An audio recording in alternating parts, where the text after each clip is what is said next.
I need somebody help, not just anybody help. You know I need someone help. When many people look at the Beatles' history, it's usually in two parts. The first part is what I've been rambling on about for the last 4 months, but the second part is when the Beatles really start to change their sound and evolve as musicians.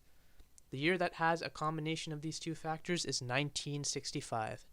With the success of the Beatles' first film, A Hard Day's Night, Richard Lester and the Beatles regrouped to make a second one simply titled Help, whose soundtrack album would be the Beatles' fifth studio album. Similar to when I looked at A Hard Day's Night, I'll look at the movie first. Help me if you can, I'm feeling down. Now, many people don't truly realize how depressing this movie is from a message standpoint. The Beatles were only 2 years into their fame, but it felt like an eternity for them based off how many shows and appearances they were making. I mentioned that in the last album, Beatles for Sale, that they literally had no time to just take a breather from all the stuff they were appearing on. Stop trying to drag things down to your own level. Now, despite all the potential, the movie was not even about this issue. Instead, they took the fictional aspect of A Hard Day's Night and went full-fledged comedy in this film. As a result, this film really doesn't have much of a story that you can really follow. The basic plot is that Ringo has some sacrificial ring or something that this Indian tribe really needs, so they chase the Beatles around trying to get it. That's really about it, believe it or not. Now, while A Hard Day's Night was pretty realistic in its concept, this film was pretty much the opposite. Now, throughout the film, the setting constantly changed and the plot just got stranger. As a result, it really just got more and more difficult to decipher what the heck was going on. The biggest confusion was Eleanor Braun's character, who was initially on the Indian tribe side, but for some reason she switches over to the Beatles side. Yeah, I mean, I just could not get invested into this film's plot. What this film does have, however, are the same jokes and clever dialogue from A Hard Day's Night, which still managed to be pretty effective. Some jokes are kind of dark, considering that the Beatles almost get killed a couple of times, but some are actually really hilarious. My personal favorite was probably when Paul McCartney shrunk down after some shrink serums touched his leg. I kinda love how he hid in the ashtray while the other Beatles actually had to fight their way out of their situation. Considering the hitter that John Lennon was at the time, yeah, no one would want to mess around with him. Obviously, the best part about the film was the music, and that was to be expected with a band like this. The music score in this film was pretty interesting, in which you heard mostly Indian-styled background music for the majority of the film.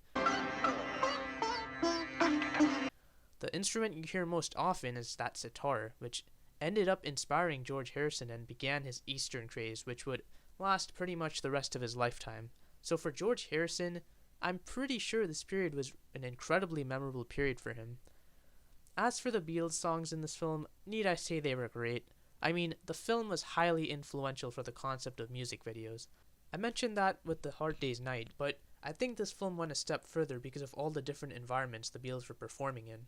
All these different settings really made the songs stand out quite a bit more, which contrasted A Hard Day's Night, where, with the exception of the title track and Can't Buy Me Love, the music videos really lacked as much distinction from each other. Now with the film being in color, and the overall quality looking much better, the songs really stand out much more to me.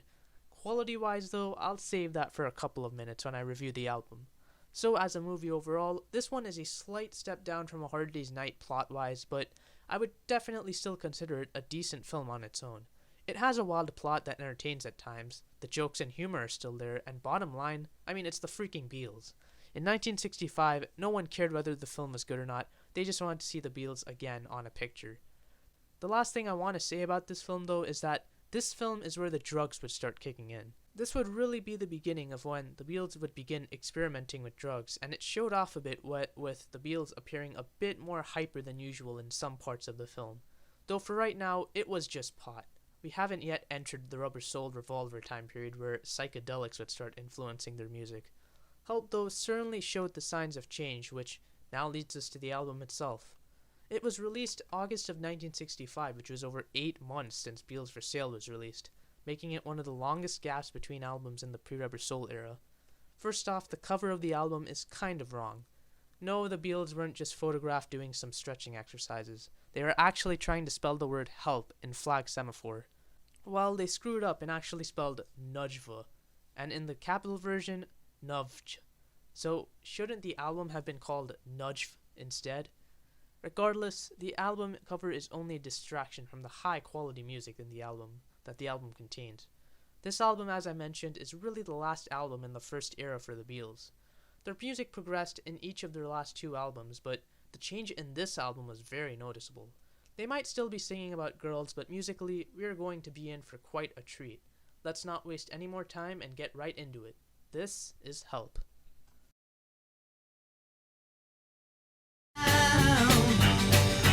Help me get my feet back on the ground. Won't you please, please help me? We start off with the title track, Help. This song is well known for not only being one of the most famous Beatles songs, but also one of the first truly autobiographical songs ever written by them. The man responsible for this is John Lennon, whose life was definitely in a fragile state after the amount of fame he'd quickly achieved. The lyrics to this song are very impressive and build on I'm a Loser's from the last album. It's really one of the most emotionally complex Beatles songs as a result because of how relatable the song is lyrically. Complementing the lyrics are rather upbeat instrumentation which is remnant of Misery and heck, even I'm a Loser again. This was actually not the original intention, but John Lennon was pressured commercially, so the song ended up being up-tempo regardless.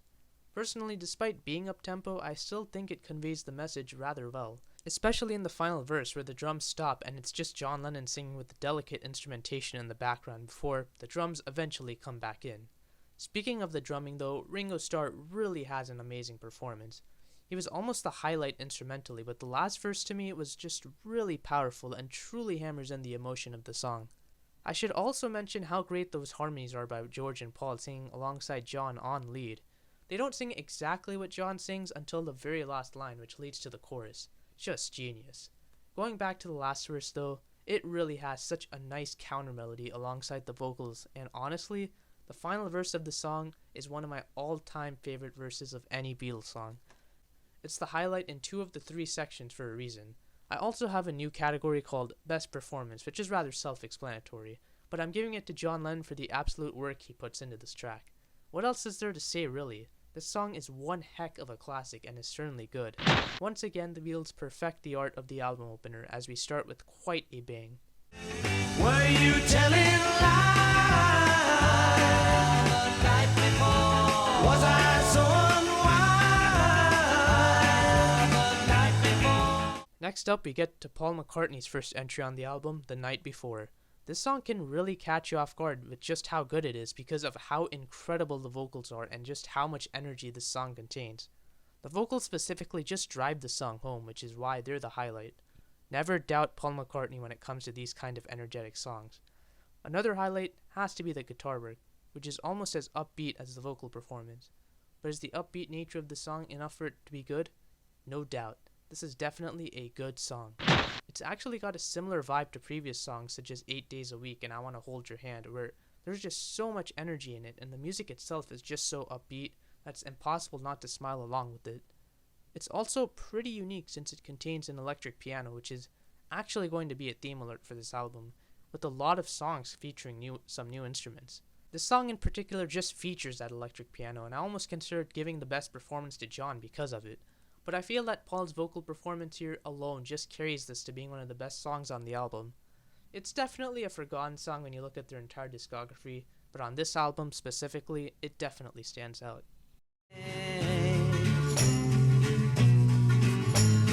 Hey, you've got to hide your love away. We're back to John as we get to You've Got to Hide Your Love Away. Now this song is very much what you envision during this period for the Beatles. The downbeat lyrics, the incredibly raw yet powerful vocals, and the folk-influenced guitar work really give this song a personal edge.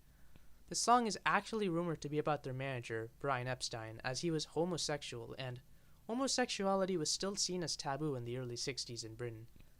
I'm sure this rumor is right because the lyrics can kind of be seen that way. Speaking of the lyrics, they once again really shine. If you thought Help was as good as they get, you were proven wrong quickly, as this song really has some outstanding lines during the verses. I also enjoy how John sings in the chorus in a very Bob Dylan-like way, which makes sense considering how much of an influence he was on John Lennon, particularly around this time. Anyways, I'm not going to beat around the bush. this song is truly legendary. It's one of their most intelligent and emotional songs, really taking a step forward overall. The best moments on Beatles for Sale are really captured in this song, while still adding some new stuff to make it interesting. For example, we get an oboe solo at the end, which is a departure from a traditional harmonica solo, which the Beatles really did on their first couple albums a lot. The best part about this song, though, is just how personal it is. When John sings all those lines, you can kind of picture the pain in his voice, and most importantly, some actual meaning behind all these words. Sure, songs like I Should Have Known Better and 8 Days a Week sound great, but when I hear the words in those songs, I don't quite feel as much of a personal connection as I would from a song like I'm a Loser in this one. This song to me goes a step beyond I'm a Loser because of how radically different it is from their other songs, and I really feel like this is one of their best songs from before Rubber Soul. Come on back to me. I'm lonely as can be. I need you. Oh, looky here, we get a George Harrison song for a change. It's been 2 albums since we've gotten a song from him, but he makes 2 appearances on this album. Starting with I Need You. This one, like the tracks before it, sound very distinct. The main catalyst behind this is the instrumental highlight, the volume pedal. It uses call and response frequently here with the volume pedal corresponding to nearly every line effectively. I think it's a really excellent touch personally. I also really like George Harrison singing in this song because of how tender it is here.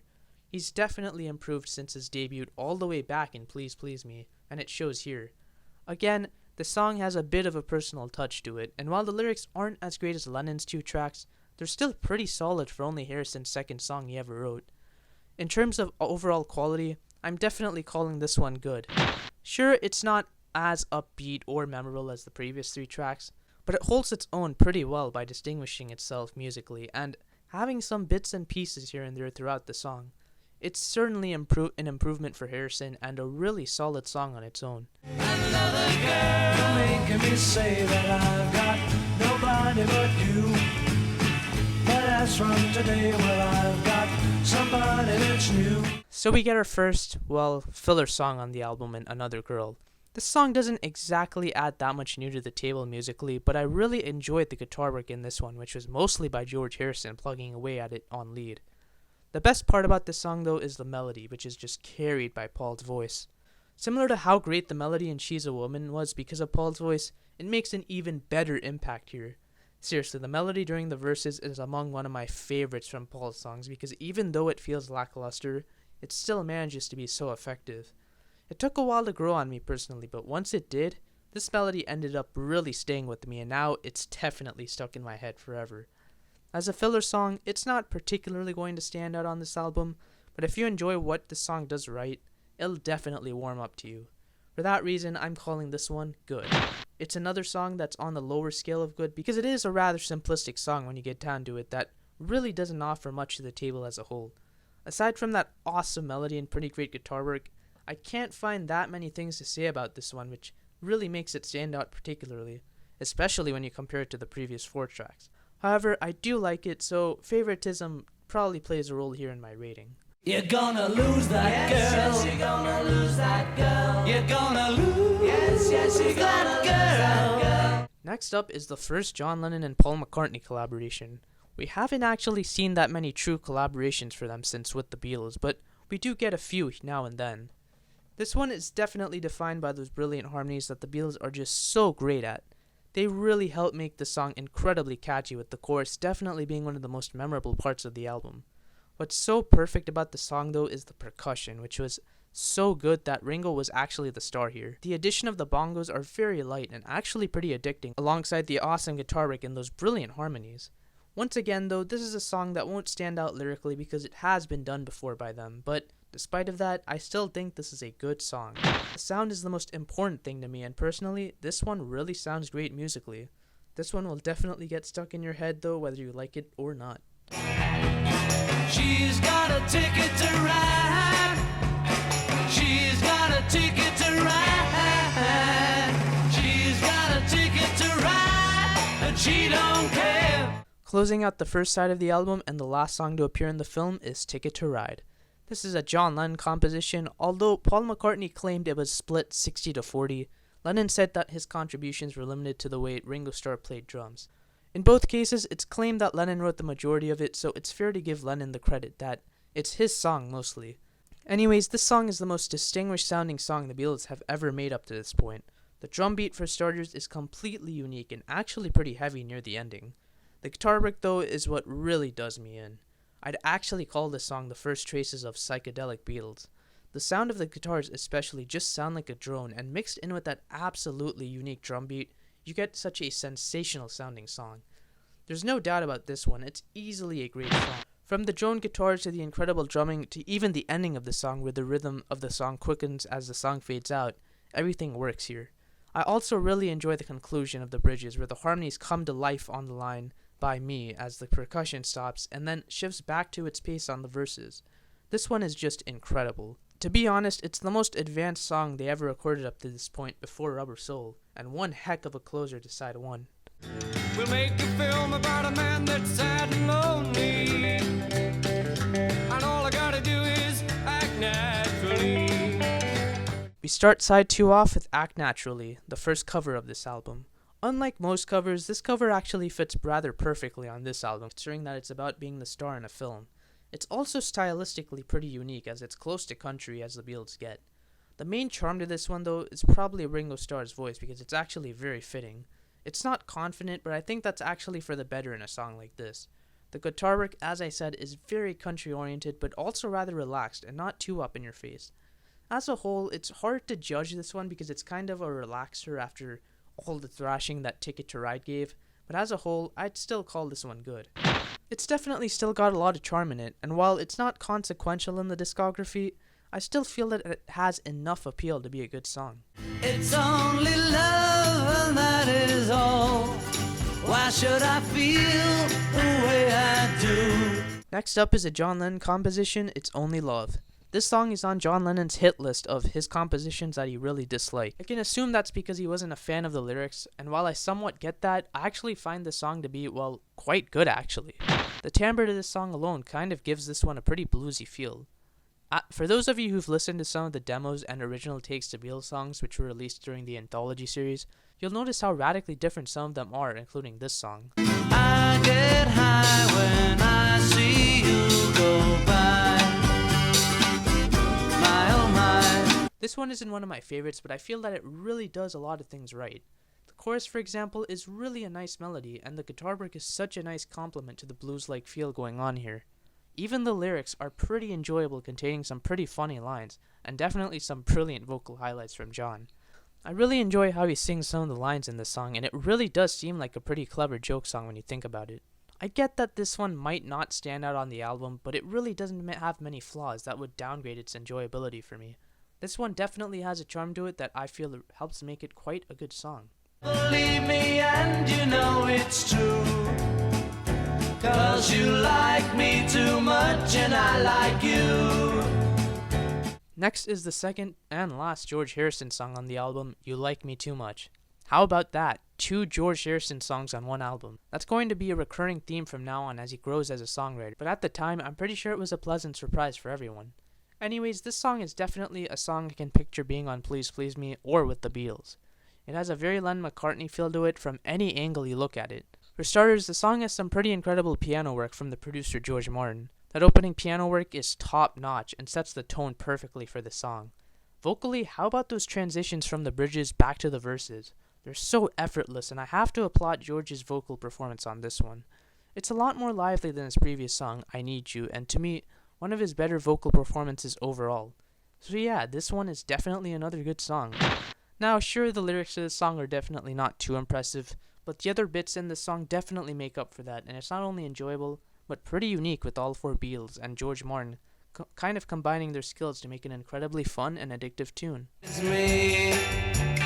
Tell me what you see.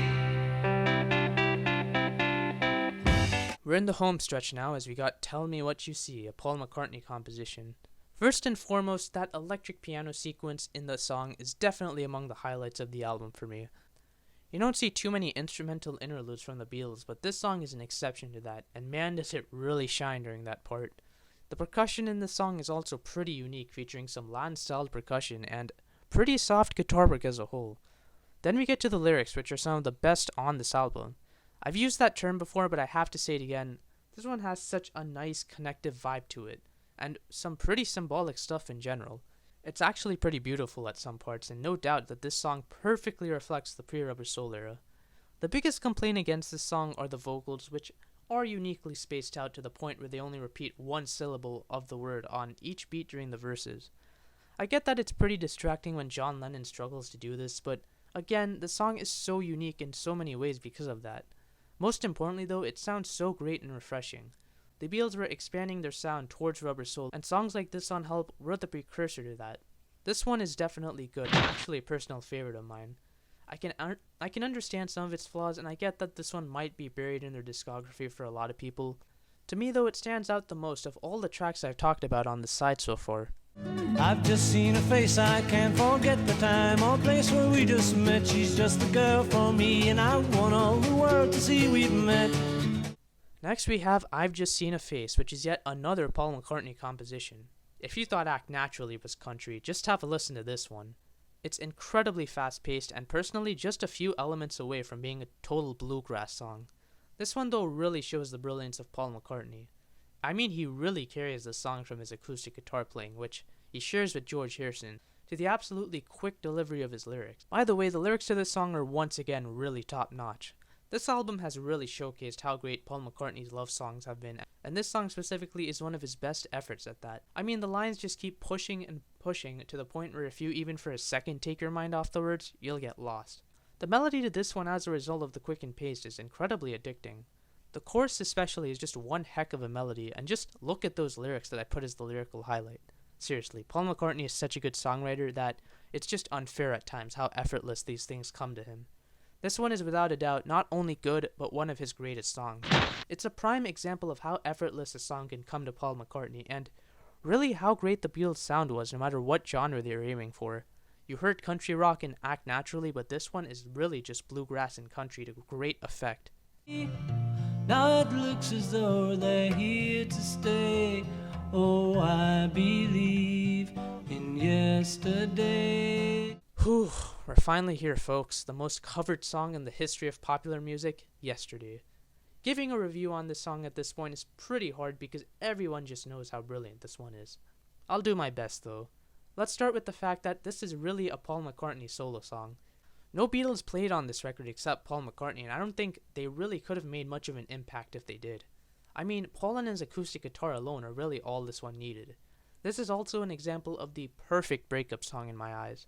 It's almost like a story where the beginning describes the situation before the song talks about the pain of the breakup. Such aching loss and pain really cannot be reflected any better than they are in this song, especially the way this one is sung.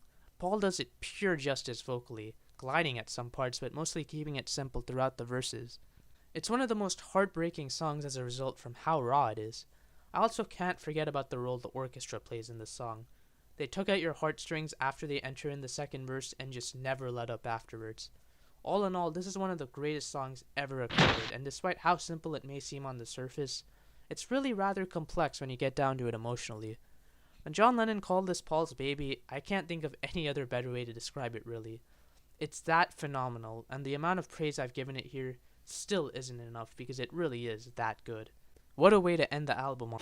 You make me dizzy, Miss Lizzy. The way you rock and roll. You make me dizzy, Miss Lizzy. Nope, we aren't done because there's one more song that they... Okay, how do you make the same mistake twice? They chose not to end Beatles for Sale with What You're Doing and instead with the mediocre cover, and here did the exact same thing, except in this case, it's a little worse. Look, Dizzy Miss Lizzy was a fine, average song by Larry Williams, but I'm sorry to say, the Beatles really couldn't do it much justice here. The biggest issue with the song is that guitar riff, which, imagine if She's a Woman's repeating A7 chord was put into a blender and mixed with the sound of nails on a chalkboard. Yeah, you'd get the riff of Dizzy Miss Lizzy if that was ever possible. The riff in this song never lets up for the entire duration of the song, so every 5 seconds, you hear the same nagging sound over and over again. Even She's a Woman didn't have the riff repeat during the choruses, but this song doesn't let up. It's a shame because John Lennon's vocals are pretty close to how he sung Twist and Shout. However, the riff really ends up downgrading his vocals as well, because the combination of that sound with Lennon's hard rock voice is just a bit too harsh. There's very little to enjoy here, unfortunately, and because of that, I have to call it bad. I get that if you're a rock and roll fan and enjoy these blistering songs, maybe this one would have a lot more appeal to you, but to me, it ruins any beauty that they carried over from yesterday. It's a rather disappointing song to end the album on. The best word to use for this song is jarring, because whenever I listen to this one, whether it's during the album or outside the album, I just cannot help but feel how sudden and abrupt it is. Well, he put some tax on teacher's chair, put chewing on my little girl hair. Now, Junior, behave yourself. We got 3 more songs to talk about, starting with Bad Boy, which is ironically another Larry Williams cover. The good news, though, is that this song is much better than Dizzy Miss Lizzy. For starters, it's much more gentle on the ears, so I can actually enjoy what it has to offer. It's got a pretty sweet guitar hook in the beginning before John Lennon takes it away with his savage rock and roll vocals. I also like the stop time of the instrumental during the chorus when John Lennon sings, "Now Junior, behave yourself." And to be honest, the best part about this song are the interplay between John Lennon and the guitars themselves. For those who really enjoy rock and roll Beatles, this song is really a treat, because after this song, there really won't be much rock and roll from the Beatles for quite a while. It's definitely good though. If I could forget her, but it's my pride. Yes, it is. Oh, yes, it is. Yeah. For those of you who loved This Boy, we get a sequel of sorts to that one entitled Yes It Is, written by John Lennon. I mentioned how Ticket to Ride was the origin of the psychedelic Beatles, but this song could be perceived as just as psychedelic as that one, which is probably why they were both paired together as a single. For starters, the volume pedal from I Need You is back in force here, and makes a much greater impact musically. It goes perfectly with those very eerie harmony vocals that are almost sound funeral in sound. I'd actually call this song one of the most downbeat Beatles songs out there. The best part of this song, though, to me is the chorus, where John Lennon's voice suddenly grows in power before belting the title. This song really showcases, though, how great the vocal prowess of the Beatles were. John, Paul, and George really nailed this home vocally, and with the eeriness of the volume pedal accompanying them, it's a very unique and emotionally complex song that really marked a step forward for the Beatles. It's definitely good and another personal favorite of mine.